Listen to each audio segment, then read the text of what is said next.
10 қараша күні сағат 19:53-те Қарағанды облысының Теміртау қаласындағы ArcelorMittal Теміртау акционерлік аумағында газ құбырының өртеніп жатқаны туралы ақпарат келіп түсті. Өрт салдарынан оттегі цехынан өтетін 3 құбыр бұзылған. Сондай-ақ конвертерлік цех қабырғасы бөлініп, газ құбыры жарылған. Тілсіз жауды ауыздықтау жұмысында 50 адам мен 10 арнайы техника жұмылдырылған. 3 адам дәрігердің көмегіне жүгінген, бірақ олар емханаға жатқызылған жоқ. Қазіргі уақытта оқиғаның мән-жайын арнайы комиссия тексеріп жатыр.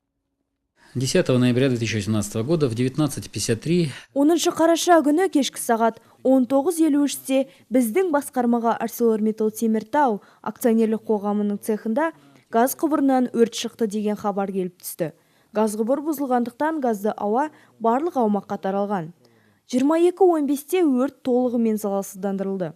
Қазіргі уақытта оқиғаның шығу себебін арнайы комиссия тексеруде. Әзірше бұл оқиғаның кеншілердің 13-ші жалақысына қалай әсер ететіні белгісіз. ArcelorMittal Теміртау акционерлік қоғамының атқарушы директорының айтуынша, егер ұжымдық келісім-шартта жазылған бизнес жоспардың 90% орындалса, жыл соңында жұмысшыларға сыйақы беріледі.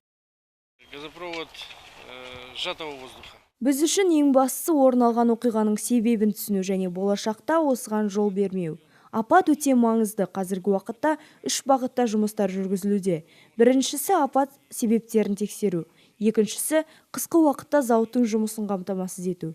Үшінші қалыпты жұмыс режиміне шығаруға арналған құбырларының қалпына келтіру жұмыстары. Біз үшін ең бастысы алдағы уақытта осындай жағдайға жол бермеу үшін болған оқиғаның себебін түсіну. Менің ойымша, апат салдарын жою кемінде 3 апта қажет. Содан кейін өндірісті көтеруді бастаймыз. Апат салдарын түпкілікті жою және қалпына келтіру жұмыстары 1 айға созылады. Ол жерде газ құбыры көп. 5 жыл бұрын пайдалануға берілген жаңалары бар. 10-15 жылдан бері жұмыс істеп келе жатқандары да бар. Қайсысынан болғанын әзірше айта алмаймын. Қазір ол жерде комиссия жұмыс істеп жатыр. Оны өнеркәсіптік қауіпсіздікті мемлекеттік бақылау комитетінің төрағасы басқарады. Егер комиссияға қосымша уақыт қажет болмаса, тексерудің нәтижесі 10 күннен кейін белгілі болады.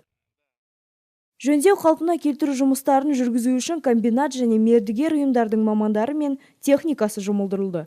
Қазіргі уақытта қызметкерлерге жұмыстарын үйлестіру үшін жоспар кесте әзірленуде.